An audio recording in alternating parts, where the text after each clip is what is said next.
بسم اللہ الرحمن الرحیم۔ السلام علیکم۔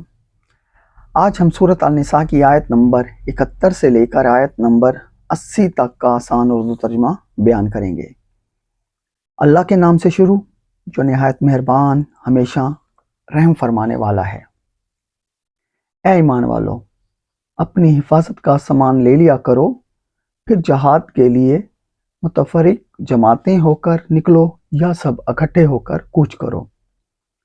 اور یقیناً تم میں سے بعض ایسے بھی ہیں جو دیر لگاتے ہیں، پھر اگر جنگ میں تمہیں کوئی مصیبت پہنچے تو شریک نہ ہونے والا شخص کہتا ہے کہ بے شک اللہ نے مجھ پر احسان فرمایا کہ میں ان کے ساتھ میدان جنگ میں حاضر نہ تھا۔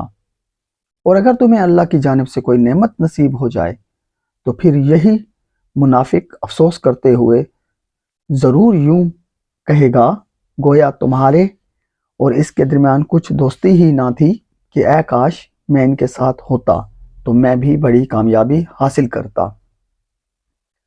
پس ان مومنوں کو اللہ کی راہ میں دین کی سربلندی کے لیے لڑنا چاہیے جو آخرت کے عوض دنیاوی زندگی کو بیچ دیتے ہیں، اور جو کوئی اللہ کی راہ میں جنگ کرے خواہ وہ خود قتل ہو جائے یا غالب آ جائے تو ہم دونوں صورتوں میں عنقریب اسے عظیم اجر عطا فرمائیں گے۔ اور مسلمانوں، تمہیں کیا ہو گیا ہے کہ تم اللہ کی راہ میں اور ان بے بس مظلوموں مقہور مردوں عورتوں اور بچوں کی آزادی کے لیے جنگ نہیں کرتے، جو ظلم ستم سے تنگ ہو کر پکارتے ہیں اے ہمارے رب ہمیں اس بستی سے نکال لے جہاں کے وڈیرے لوگ ظالم ہیں، اور کسی کو اپنی بارگاہ سے ہمارا کارساز مقرر فرما دے اور کسی کو اپنی بارگاہ سے ہمارا مددگار بنا دے۔ جو لوگ ایمان لائے وہ اللہ کی راہ میں نیک مقاصد کے لیے جنگ کرتے ہیں، اور جنہوں نے کفر کیا وہ شیطان کی راہ میں جنگ کرتے ہیں۔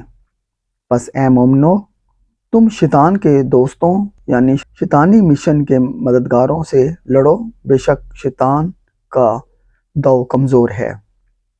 کیا آپ نے ان لوگوں کا حال نہیں دیکھا جنہیں ابتدا کچھ عرصے کے لیے یہ کہا گیا کہ اپنے ہاتھ روکے رکھو اور نماز قائم کیے رکھو اور زکوٰۃ دیتے رہو، تو وہ اس پر خوش تھے۔ پھر جب ان پر جہاد یعنی کفر اور ظلم سے ٹکرانا فرض کر دیا گیا تو ان میں سے ایک گروہ مخالف لوگوں سے یوں ڈرنے لگا جیسے اللہ سے ڈرا جاتا ہے یا اس سے بھی بڑھ کر، اور کہنے لگے اے ہمارے رب تو نے ہم پر اس قدر جلدی جہاد کیوں فرض کر دیا؟ تو نے ہمیں مزید تھوڑی مدت تک مہلت کیوں نہ دی؟ آپ انہیں فرما دیجئے کہ دنیا کا مفاد بہت تھوڑا یعنی معمولی شے ہے، اور آخرت بہت اچھی نعمت ہے اس کے لیے جو پرہیزگار بن جائے، وہاں ایک دھاگے کے برابر بھی تمہاری حق تلفی نہیں کی جائے گی۔ اے موت کے ڈر سے جہاد سے گریز کرنے والو، تم جہاں کہیں بھی ہوگے موت تمہیں وہیں آ پکڑے گی، خواہ تم مضبوط قلعوں میں ہی ہو۔ اور ان کی ذہنیت یہ ہے کہ اگر انہیں کوئی بھلائی فائدہ پہنچے تو کہتے ہیں کہ یہ تو اللہ کی طرف سے ہے، اس میں رسول اللہ صلی اللہ علیہ وسلم کی برکت اور واسطے کا کوئی دخل نہیں۔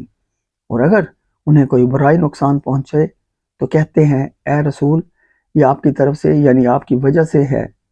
آپ فرما دیں حقیقتاً سب کچھ اللہ کی طرف سے ہوتا ہے۔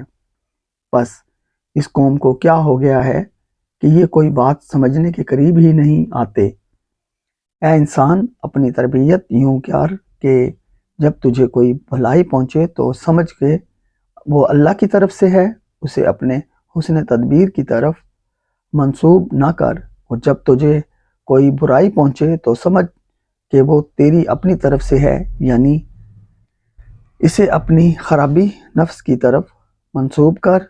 اور اے محبوب ہم نے آپ کو تمام انسانوں کے لیے رسول بنا کر بھیجا ہے، اور آپ کی رسالت پر اللہ گواہی میں کافی ہے۔